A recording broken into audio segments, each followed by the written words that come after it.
where just like that, when someone comes up and says something like, I am a god, everybody says, who does he think he is? I just told you who I thought I was, a god. I just told you, that's who I think I am. But you said you were better than Kendrick, Drake, and Schoolboy Q. Yes. What made you say that? Why those three names in particular? Because I feel that way. That's my truth. Like, I said those rappers in particular because I feel like they're the best. It's fall of 2013. Kanye West and Donald Glover are now in the midst of the most contentious press runs of their careers. While Kanye will go on to have an even more volatile relationship with the public in the coming decade, it is important to keep our context here in 2013. Kanye has just declared on record that he is a god, and people are upset about it. Meanwhile, Donald Glover has begun his shift into making the case that he's not just an actor with some rap songs, but he's the greatest rapper out, Childish Gambino. These press runs for Yeezus and Because the Internet would hold similarities from the philosophy shared by these two musicians and go on to be used as tools by fans for years as ways of saying, look, he was right. Look, he called this a year ago. He called this 5 years ago. He called this 8 years ago. And possibly the biggest similarity the two had of all is that Kanye West and Donald Glover had Charlemagne the God really, really confused. But that made no sense to me because we all got a birthday. I feel like he has a platform. Stop you from being I feel like he.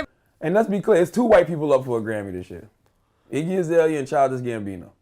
I would much rather have Iggy win the award. Because if Childish wins, you think Kanye embarrasses himself when he goes on stage and tries to say some political deep shit?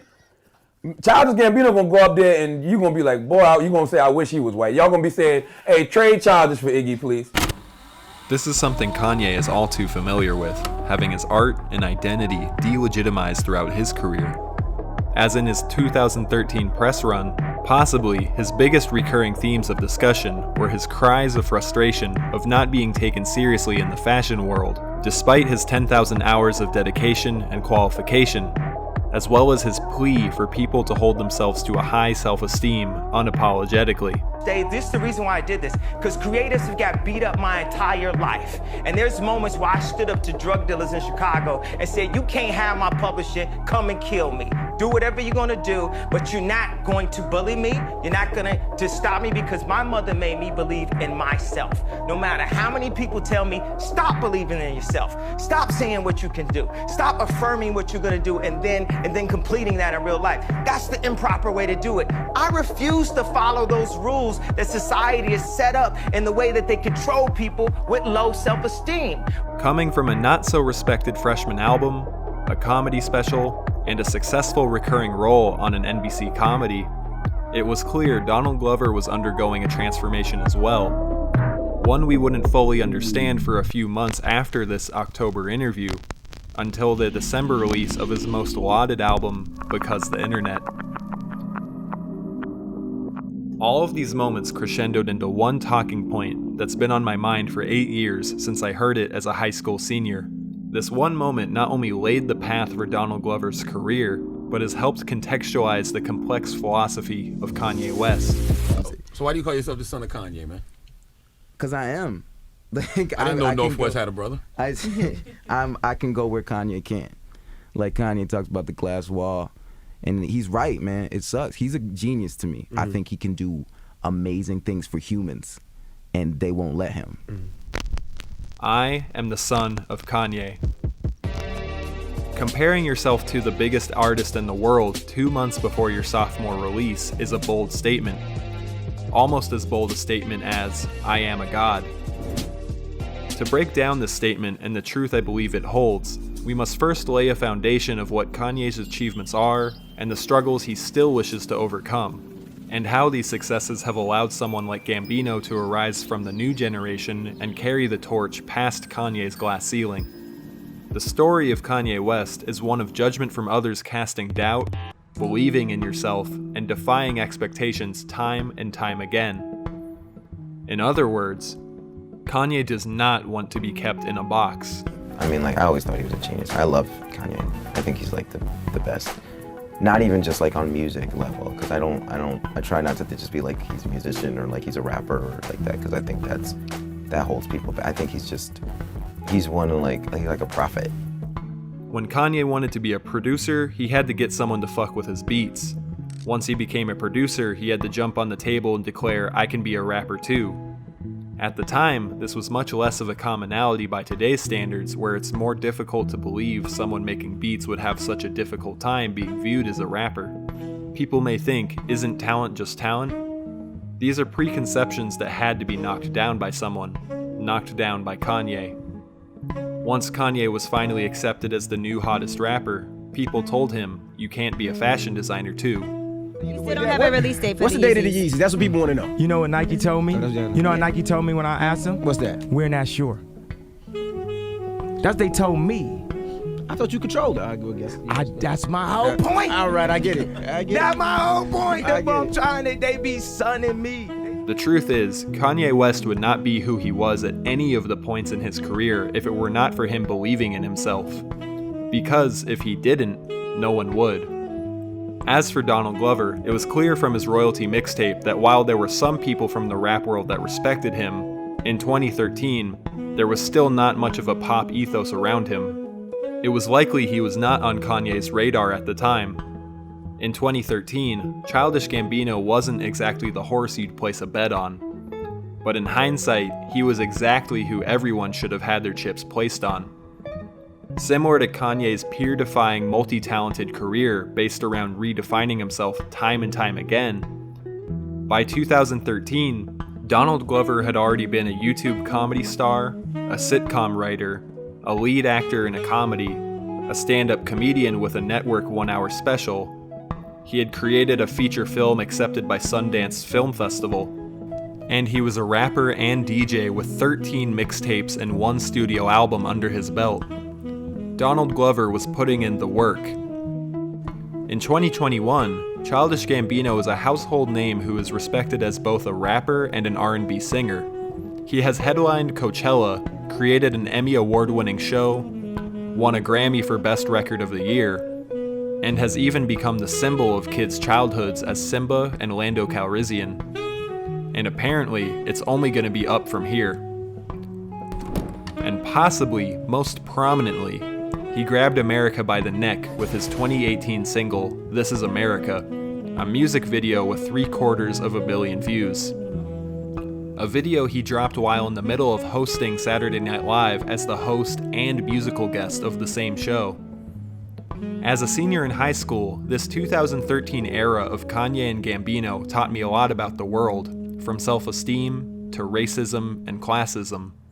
And I waited until the day Kanye West would publicly acknowledge Donald Glover, to make a song together, at the very least say his name. Donald Glover is a free thinker. According to Kanye West, what makes a free thinker? In my opinion, the biggest similarity between Donald and Kanye's thinking is that they both believe in using their self-awareness to navigate through the world and push further towards what they want. I don't want to be niche. I think that's so lame. Mm-hmm. Like, there's so many artists who come out now who are just like, they're like, this is my audience and I'm just gonna make stuff for them and that's it. I'm like, nah, that's not a conversation. Mm-hmm. I want to be way bigger than that. Like I said, I don't sit there and be like, well, forget what everybody thinks, because I'm like, nah, the world exists. Right. You gotta make stuff for everybody.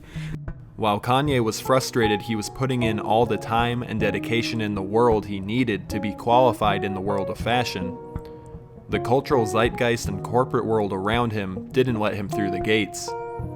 And yet, he persevered until one day his brand Yeezy would make him a multi-billionaire. During his journey, some people told him he should stop caring so much. And others told him he was asking for too much, overthinking it, and that he should just do it himself. Now who's gonna be the Medici family and stand up and let me create more?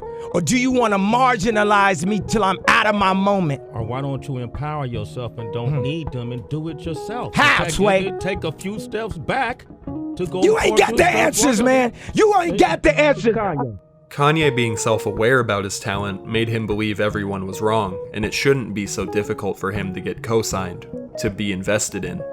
Ye believed that this wasn't only limiting to his own artistic goals, but it would be a precedent negatively set on what all black people could do and what kind of gates may be put in front of them creatively. In America, our money is only 4% black wealth. In America, there are 724 billionaires, but only 7 of them are black. In America, the median household wealth of a black family is projected to reach 0 by 2053. And in America, Kanye believed that if someone as culturally influential, qualified, and innovative as himself couldn't get a seat at the table, what hope would there be for any black free thinkers to do what they want, without being first looked at with a label?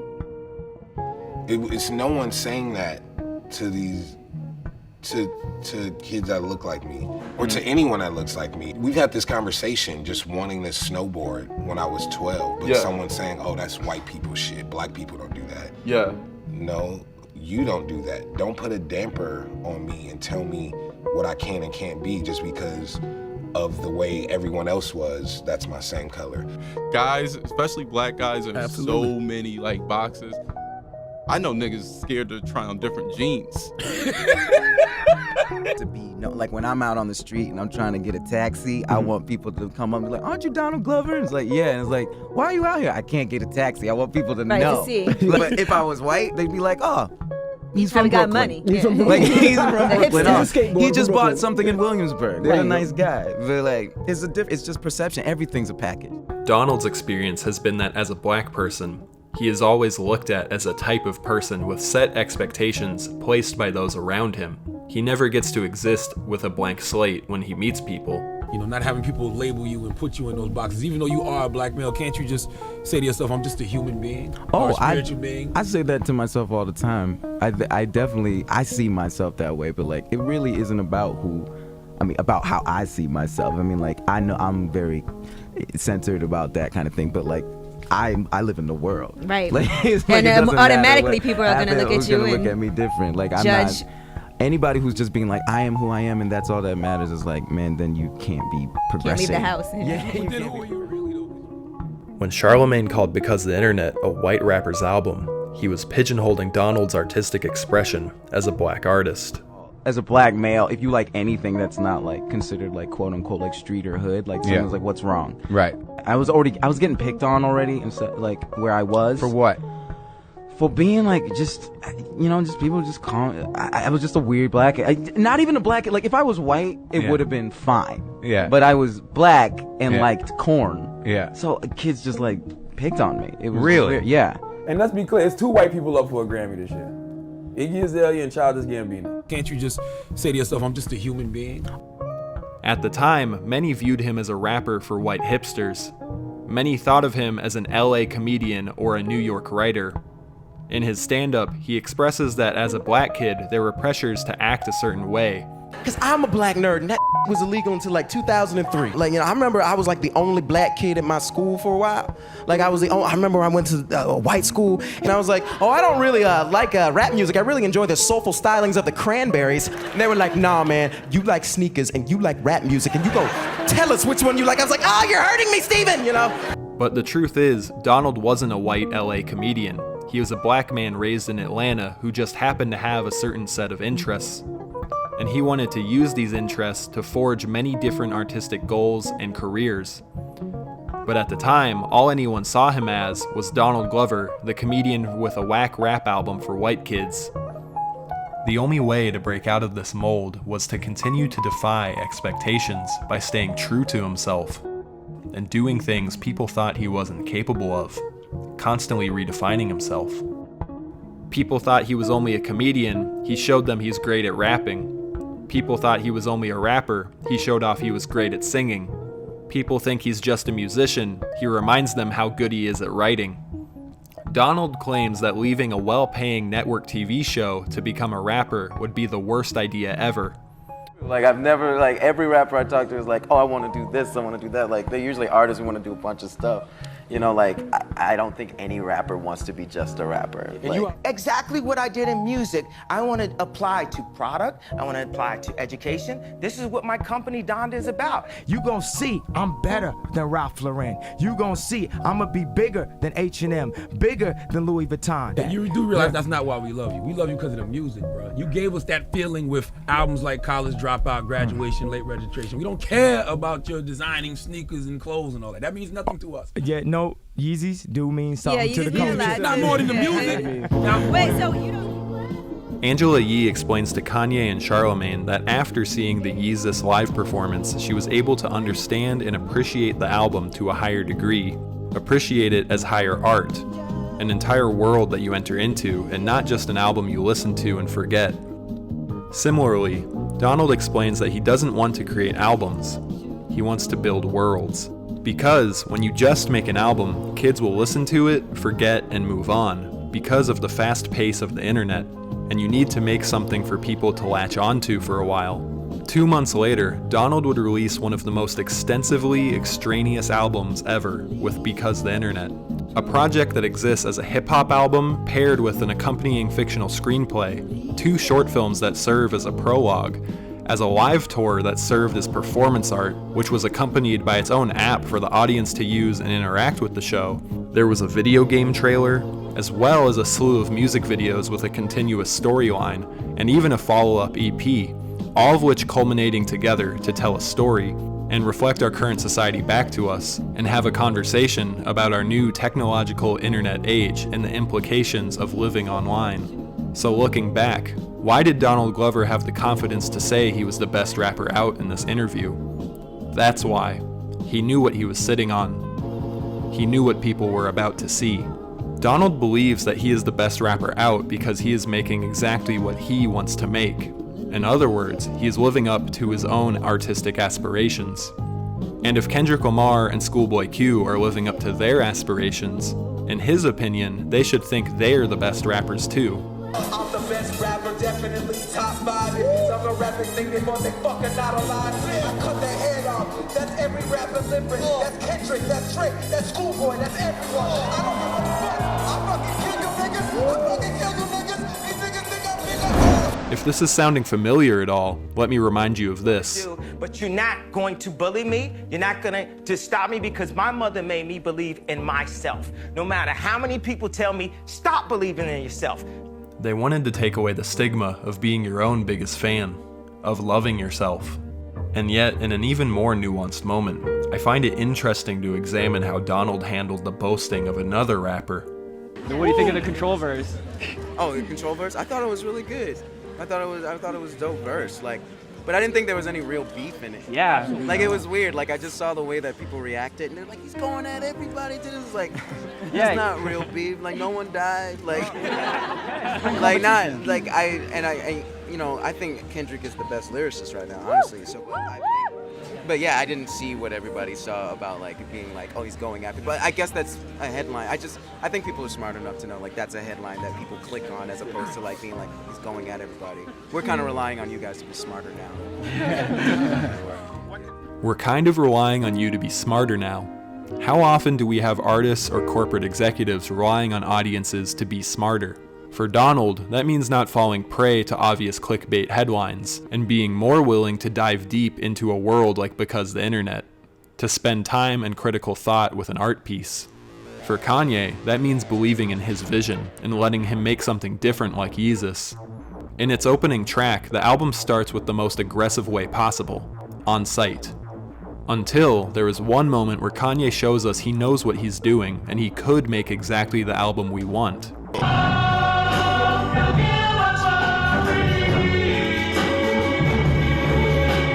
How much do I not give a fuck? Let me show you right now before you give it up.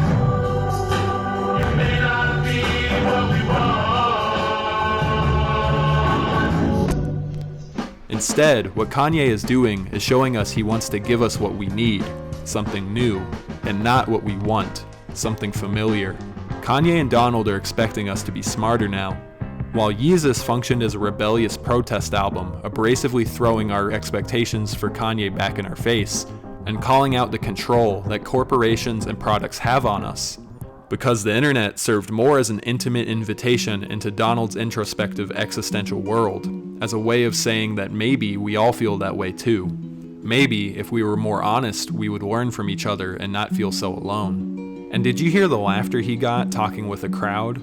This feels less like a fan frantically questioning a celebrity and more like a group of friends hanging out in the park. The truth is, Donald has always been able to speak with intention and a level of calm, unthreatened mutual respect that makes it so easy to take in his words. I wanted to do a thing where I wanted to translate Kanye. For us, for the audience. Yeah, for the audience. It's like, he speaks in like, these terms that are really, like, he speaks in concepts more so, I think. Yeah. Right, so yeah. But I thought. Gerard Carmichael jokes that Kanye needs a translator because Kanye speaks in high-level, non-media trained, metaphorical tangents that most people don't have the patience to decipher. Who was that? A Disney? Yeah. Oh, Von Schweetz. Yeah. How did he compare himself to Von Schweetz? He said, because if you've seen Wreck-It Ralph, yes, she's the glitch. Mm-hmm. Kanye says, I'm the glitch. He's the glitch. We're gonna decode that right now. Yeah. When most people heard Kanye call himself a god, the modern-day Disney, they heard an arrogant jackass and not someone who simply believed in himself and was self-aware of his influence. Kanye's inability to communicate his ideas to the masses will always hold him back, and even after confirming all of his abilities to us with his billionaire status, he will always be cast with doubt by the public. But if it were not for stonewalling through the public rhetoric with his extreme self-confidence, the glass ceiling would not have been broken for someone like Donald Glover to come in and be permitted to be the multi-talented superstar we have today. And it is because of figures like Donald Glover who can express his ideas approachably and prove time and time again that he can do anything he puts his mind to, that now it is essentially a prerequisite for young creators to have multiple talents. And past the because the internet age, Donald and Kanye continue to have artistic similarities. Like Yin and Yang, Childish Gambino's 3:15:20, a beautiful album with a rollout as minimalist as its blank white album cover, would later be paired well with Donda, Kanye's most hectic album rollout yet, represented with its album cover's Black Void. Despite their successes, there are still things they are both held back from. Kanye has had failed TV shows and still fights for creative freedom. Donald and Stephen Glover were supposed to pen an animated Deadpool series for FX until it got pulled. Donald was talking about creating Atlanta for FX back in 2013, and now, nearly 10 years later, we only have 2 seasons, with season 3 finally coming out soon. But nonetheless, Donald and Kanye keep marching forward. When Pitchfork and The Needle Drop gave Camp less than a 3 out of 10, they were essentially pronouncing his career dead before it hit liftoff. When critics called Because of the Internet lyrically unimpressive or conceptually heady and pretentious, they missed the hours and hours of deep philosophy it has to offer about modern-day consciousness and human connection. Thank God Donald Glover didn't let others tell him he's untalented, tell him he's white, tell him he's only a writer, only an actor, only a rapper. Thank God Donald Glover didn't need someone to tell him who he is, because he already knew what he was capable of. The truth is, Donald Glover wouldn't be who he is at any point in his career if it were not for him believing in himself. Because if he didn't, no one would. Back in October of 2013, Donald was asked, "You say you're the son of Kanye. What does the son of Childish Gambino look like?" Here's what Donald had to say. "I just hope that he doesn't feel sad about who he is. I feel like the son of me doesn't have to worry about that. I look at Kanye like Stephen Hawking. He's one of the brightest minds of our generation. But because he's a black rapper, he's put in a box. Like when he was screaming about Justin Timberlake getting 15 minutes to perform, even though Kanye has more Grammys than Michael Jackson. That frustration lives in me. And I don't have the same level of frustration, because I can do more than him. I'm a little better because people don't look at me as a rapper, and my skin is lighter, and people aren't as threatened. And Kanye has this wealth of knowledge, but people stop him because he's an aggressive black male. I can go a little further. I can have the show. I can do the music. I understand how textures work in music. I can go a little further. I want the son of Childish to not even have to face those challenges. From Tall Skeleton, this has been Zane Berry. Have a nice night. Consider supporting us on Patreon below.